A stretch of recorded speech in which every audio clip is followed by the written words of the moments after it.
In this section, we're going to talk about financial considerations of owning a home. We're going to talk about the buying and selling processes, and we're going to focus on buying first and then we'll go to selling. Buying a home is going to be the biggest purchase that most people make in their lifetime because home prices are very expensive.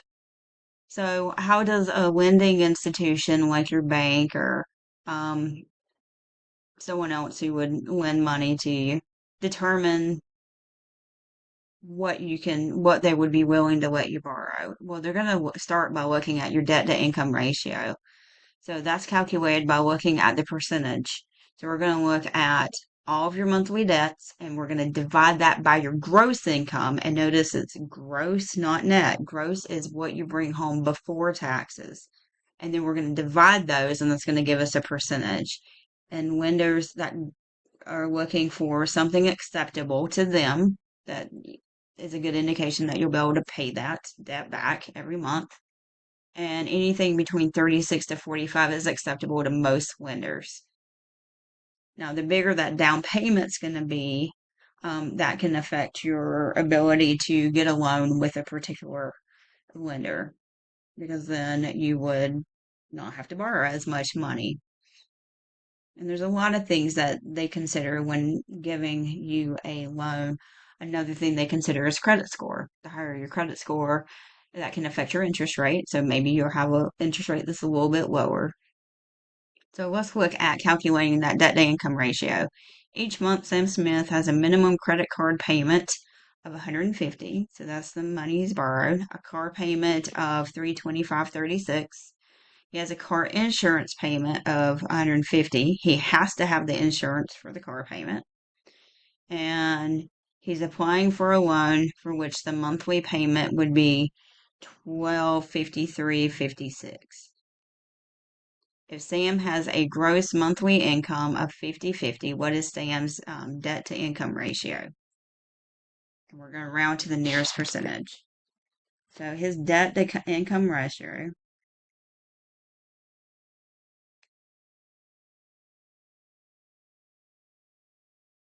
is going to be his monthly payments. And that's not including things like utilities or cell phone payments, divided by his gross income. And that's monthly. So he's going to have a 150 payment plus 325.36 plus 125 plus 1253.56. And that's going to be divided by his gross of 50/50. So 150 plus 325.36 plus 125 plus 1253.56 is 1853.92. And we're going to divide that by his gross. So those are his monthly payments for those items. Divided by 50/50. I got 0.3671. So if I move that decimal over 2 places to the right, I would get 36.7%, which rounds to 37%. So her debt to income ratio is 37%. So let's talk more about purchasing a home. So I'm going to come back to these selling slides later. So we have a couple of options for mortgages. I'm going to talk about fixed rate mortgages first. And what that means is that your mortgage interest rate is going to remain the same throughout the life of the loan. So what is a mortgage anyway? Well, that's the loan that you take out on a house. And there's lots of different types of loans that you can take out. A fixed rate is also called a conventional mortgage. Interest rate is going to remain the same throughout the life of the loan, and you can have different monthly amounts. So some people will take out a mortgage for 15 years or 20 years, 25 years, 30 years. Those are the most common. I usually have seen 15 and 30-year mortgages. When we refinanced our home, we actually did a 20%, a 20-year mortgage to refinance during COVID. So the monthly payment that you make on that loan is called a mortgage payment. And most people will make those monthly, but you could set them up so that you're making like two every month, like or bi-weekly. So lots of different options.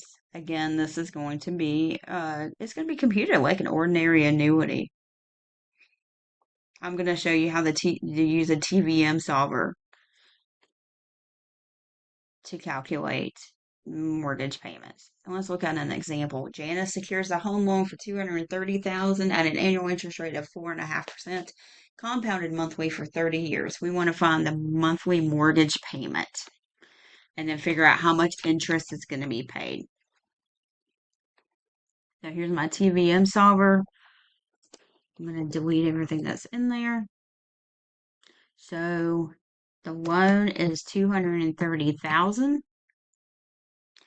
The interest rate is 4.5%. We are making monthly payments for 30 years. So the number of payments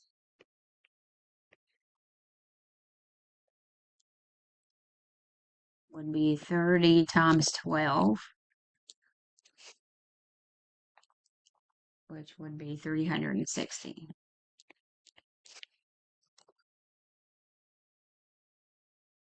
That's going in the periods. And we're going to click payment.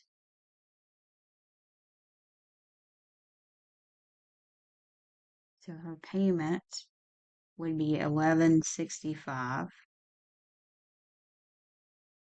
and some change.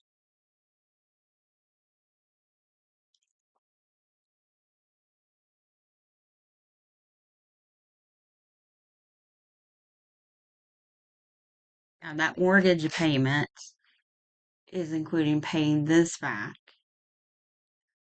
It's not including things like homeowners insurance. And it may not even be based on this, it may not be including city taxes or county taxes you would have to pay or homeowners insurance. So there's other fees that could be tacked onto that. If Janice keeps her home for 30 years, how much interest will be paid over that time? So let's figure out the total paid. The total paid is going to be $1,165.38, and we're doing that for 360 payments.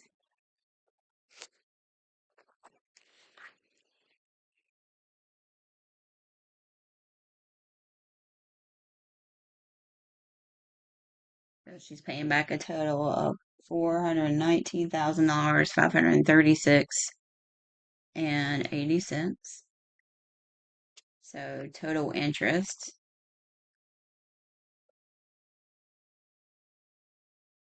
I'm going to subtract the total paid.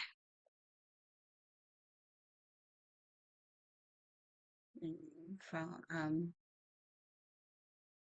total paid minus the amount borrowed.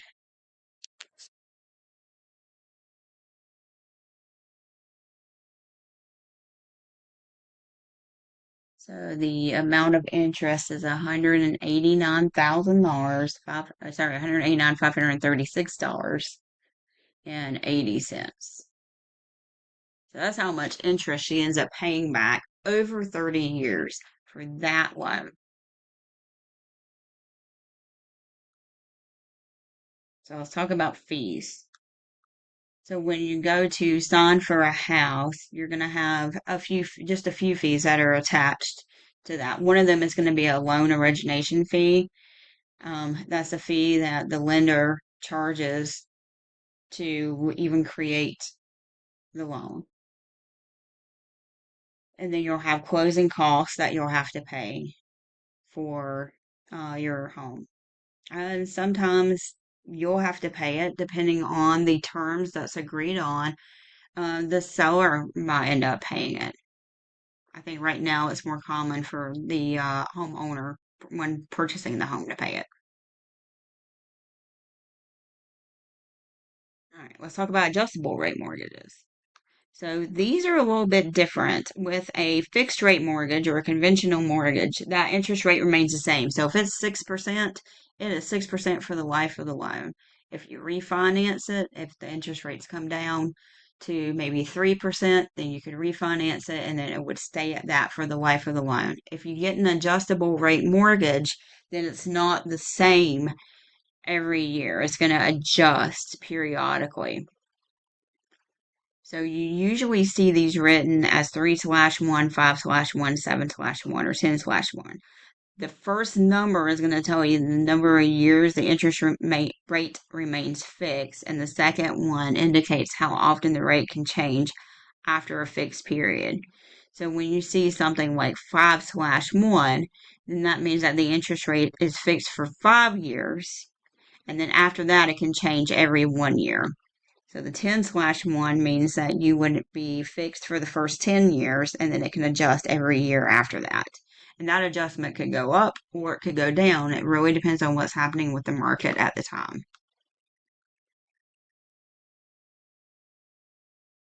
The amount the interest rate can change each year once fixed also has a part of the loan agreement. So you're going to see percentages written like 2%/2%/2% means that the interest rate can be changed by a maximum of 2% in the first year after the fixed period. It can change up to 2% the second year, and then after that, you have a maximum of 5% over the entire life of the loan.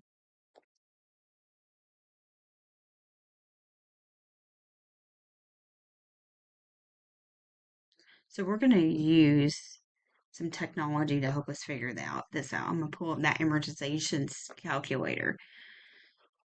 So initially, she borrows 275, and that's 1,000. We're going to assume a 30-year loan here because it does not say any difference, and that is the most common. And that initial interest rate was 2.5%. So I'm going to hit calculate. So when I do that, I get the 1086.58. So there's that monthly payment. And then what's nice about this amortization schedule, and I've got it set up for yearly, but we could look at what's happening every month. And you can see how much is going to principal and then how much is going to interest for each of those payments. So I'm going to go back to yearly. So for the first 3 years, this would be the end balance after year one. This would be the end balance after year two. And this would be the ending balance after year three. So then after 3 years, she's still got 27 years left on this loan. And know that that interest rate has changed to 3.25, but she owes 255,817.65. So 255,817.65. And we're going to recalculate this. This is 27 years. And her interest rate went up to 3.25. And we're going to recalculate. So now that that's the balance, we got that from the amortization schedule, and we're going to hit calculate. You can see what her monthly payment is. It went up $1187.01.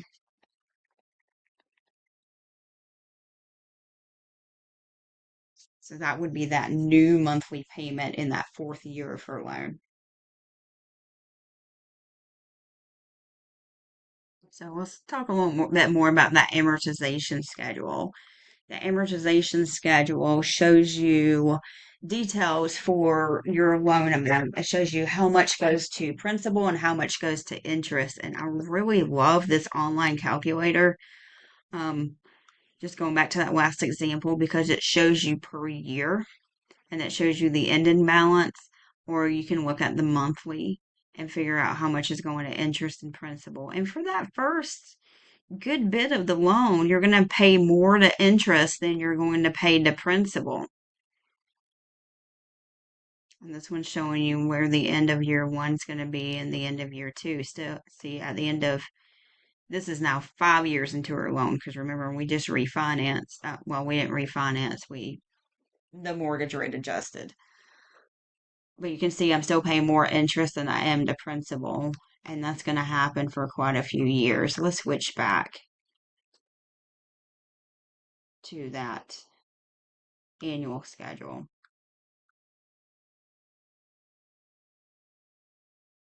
around year 7 is where it starts to flip, that now you're paying more to interest, more to principal than you are to interest for that particular loan. But remember, this was also 7 plus the 3 previous years, which is really about year 10 that they start becoming more equal, and then slightly more is going to principal.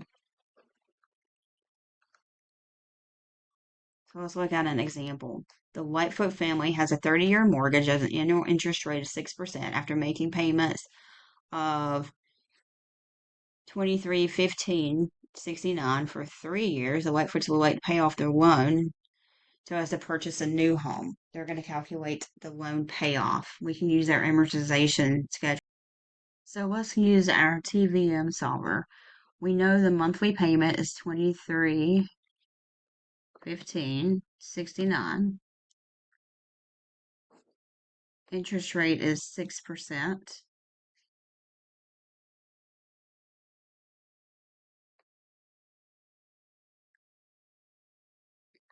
And they have paid for 6 years. So if they kept it for the total of 30 years, they would make 360 payments.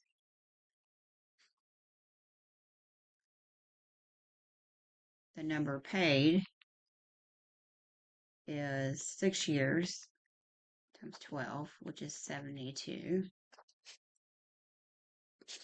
And if I subtract those, 360 minus 72 is 288.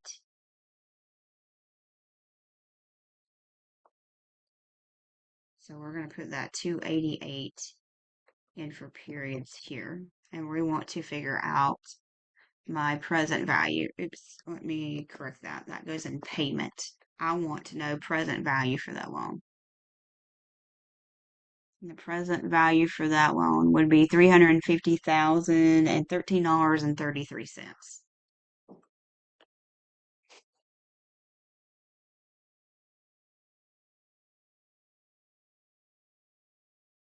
So that would be how much they have to pay on that loan. So now let's go back and talk about selling.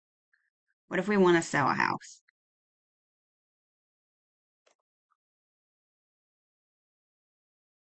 So if we are selling a house, there's other costs that's involved. We're going to have to think about real estate commissions. So you're going to want to pay your realtor something for advertising it. Standard is usually somewhere between 2.5 to, I've seen 2.5%, 3% of the selling price, um, up to 6%, and usually that's going to be split with another realtor. Title insurance, and we got an escrow fee that we're going to have to pay. So let's look at an example.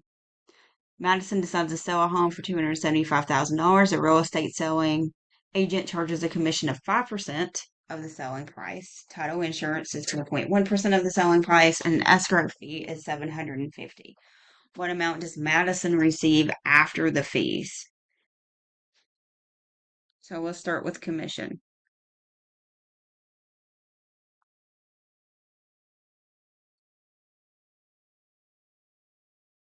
We need to know what 5% of the selling price is. So 275,000 times 5% is 13,750.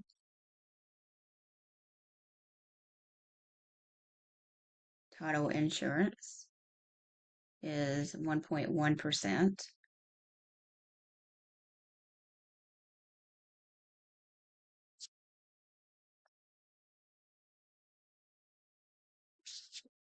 That's 3,025. And then escrow is 750. So we're going to take amount received. It's going to be that selling price minus the commission minus the title insurance minus escrow.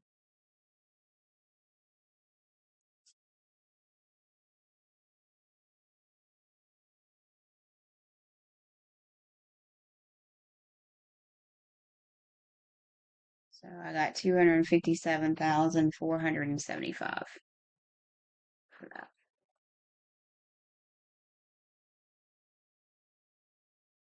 All right. So now let's talk about buying versus renting. And that can be a tough decision to determine whether or not you want to buy or you want to rent. Some things you may want to think about is how long do you plan to stay there? If you're going to stay long term, you may want to consider buying. If you're looking to move within a year or so, you may want to consider renting. You may want to think about how much you have for a down payment. How much is it going to cost you to buy a house? What's your income? Tax bracket, what's your gross income and your net income that you have every month? How much debt do you have? And how much can you afford for a monthly payment? And then you got to always think about property taxes because you have to pay those every year. The nice thing about home value is that they do appreciate. It's not like a car which depreciates. Most homes will appreciate over time, but rents tend to go up also. So there's a lot of things to think about.